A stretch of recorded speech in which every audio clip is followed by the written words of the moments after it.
Alexander the Great, the Macedonian king who conquered the known world. Alexander the Great is one of history's most fascinating and enigmatic figures. Born in 356 BCE in Pella, the capital of the ancient kingdom of Macedon, Alexander's life was marked by his extraordinary ambition, military genius, and the lasting legacy he left on the world. At just 20 years old, he ascended to the throne of Macedon, and over the next 12 years, he carved out one of the largest empires the world had ever seen. But who was this remarkable man, and what made him so extraordinary? To understand Alexander, we must first examine the world into which he was born. Ancient Greece was not a unified nation, but rather a collection of city-states, each with its own government and way of life. These city-states often competed with and warred against each other. Macedonia, on the northern fringe of the Greek world, was considered a backwater by many of the southern city-states like Athens and Sparta. However, this perception began to change under Alexander's father, King Philip II. The foundation of greatness, King Philip II. Philip II was a brilliant and ambitious ruler who transformed Macedonia into a powerful military and political force. He reorganized the Macedonian army, introducing the sarissa, a long spear that gave his infantry a significant advantage in battle. Philip also used diplomacy and marriage alliances to extend his influence over the Greek city-states. Philip ensured that Alexander received the best education possible. He hired none other than Aristotle, one of history's greatest philosophers, to tutor his son. Under Aristotle's guidance, Alexander studied philosophy, science, politics, and literature. This education not only broadened Alexander's mind, but also instilled in him a deep appreciation for Greek culture, which he would later spread across his empire. Alexander's relationship with his father was complex. While he admired Philip's achievements, he also felt overshadowed by them. This tension may have fueled Alexander's drive to surpass his father's accomplishments. When Philip was assassinated in 336 BCE, Alexander seized the opportunity to claim the throne. At just 20 years old, he was now king of Macedon. Early challenges and consolidation of power. Alexander's first challenge as king was to secure his rule. Many of the Greek city-states saw Philip's death as an opportunity to rebel against Macedonian control. Alexander acted swiftly and decisively. He marched south and crushed the revolts, demonstrating both his military prowess and his willingness to use force to maintain order. Thebes, one of the most prominent city-states, rebelled, and Alexander responded by destroying the city entirely, sparing only temples and the house of the poet Pindar. This brutal action sent a clear message: defiance would not be tolerated. Having secured his rule in Greece, Alexander turned his attention to his father's ultimate goal, the conquest of the Persian Empire. At the time, Persia was the most powerful empire in the world, stretching from modern-day Turkey to India. Philip had planned to invade Persia, but was assassinated before he could carry out his campaign. Alexander now took up this ambitious endeavour. The Persian campaign begins. In 334 BCE, Alexander crossed the Hellespont, modern-day Dardanelles, into Asia Minor, marking the start of his campaign against Persia. His army was relatively small, consisting of around 40,000 soldiers, but it was highly trained and disciplined. Alexander's forces were a mix of Macedonians and allied Greek troops, united under his leadership. The first major battle of the campaign took place at the Granicus River. Despite being heavily outnumbered, Alexander's tactical brilliance led to a decisive victory. This battle set the tone for the rest of the campaign and demonstrated Alexander's ability to inspire and lead his men. As he advanced through Asia Minor, Alexander liberated Greek cities that had been under Persian control. This not only bolstered his reputation as a liberator, but also secured valuable resources and reinforcements for his army. He then moved south, capturing key cities like Sardis and Halicarnassus, the Battle of Issus, and the Siege of Tyre. In 333 BCE, Alexander faced the Persian king Darius III at the Battle of Issus.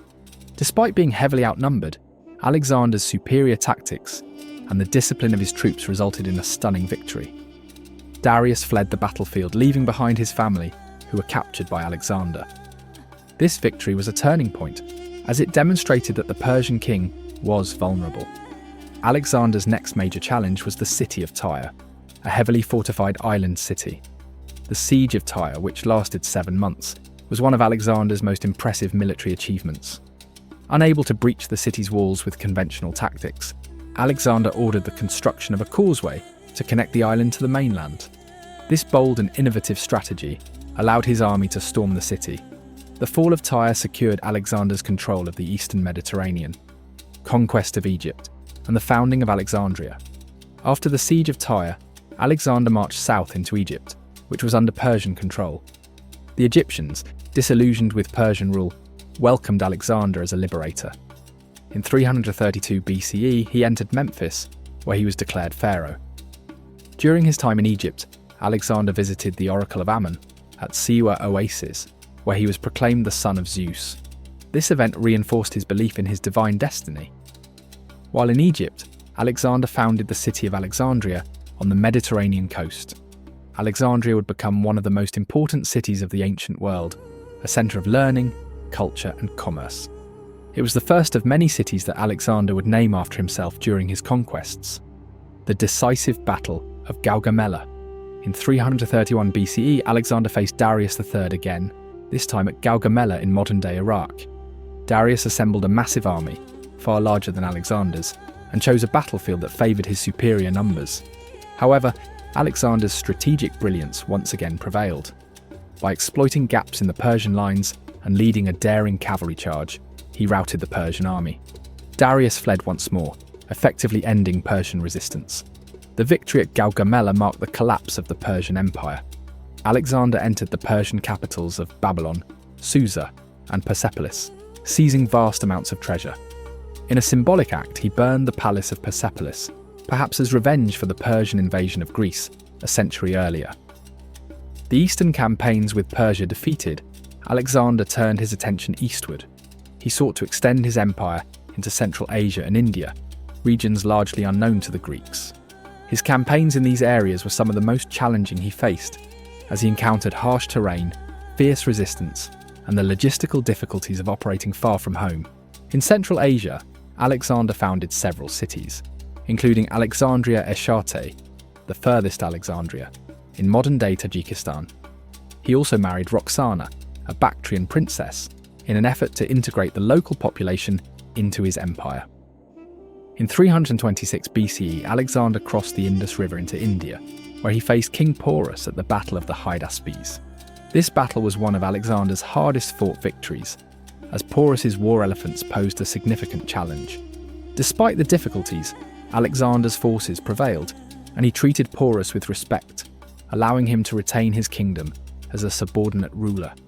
However, Alexander's army, weary from years of campaigning and eager to return home, mutinied at the Hyphasis River, modern-day Bees River. Reluctantly, Alexander agreed to turn back. The return journey and Alexander's death. On the journey back to Babylon, Alexander's army faced severe hardships, particularly in the Gedrosian desert, where many soldiers perished from heat and lack of water. Despite these challenges, Alexander continued to plan further conquests, including campaigns in Arabia. In 323 BCE, Alexander returned to Babylon, where he began organising his vast empire. However, his plans were cut short when he fell ill and died in June of that year, at the age of 32. The cause of his death remains a mystery, with theories ranging from malaria to poisoning. Alexander's legacy. Alexander's empire did not survive his death. His generals, known as the Diadochi, divided the territory among themselves, leading to the formation of several Hellenistic kingdoms. Despite this fragmentation, Alexander's conquests had a profound and lasting impact on the world. His campaigns spread Greek culture across the Near East and Asia, creating a new cultural synthesis known as Hellenism. Greek became the lingua franca of the Eastern Mediterranean and the Middle East, facilitating trade, communication, and the exchange of ideas. Alexander also inspired countless leaders and military strategists throughout history. Julius Caesar, Napoleon Bonaparte, and even modern military leaders have studied his tactics and achievements. Conclusion. Alexander the Great's life was a remarkable blend of ambition, vision, and achievement. In just over a decade, he transformed the ancient world, creating an empire that stretched from Greece to India. While his empire was short-lived, The cultural and historical impact of his conquests endures to this day.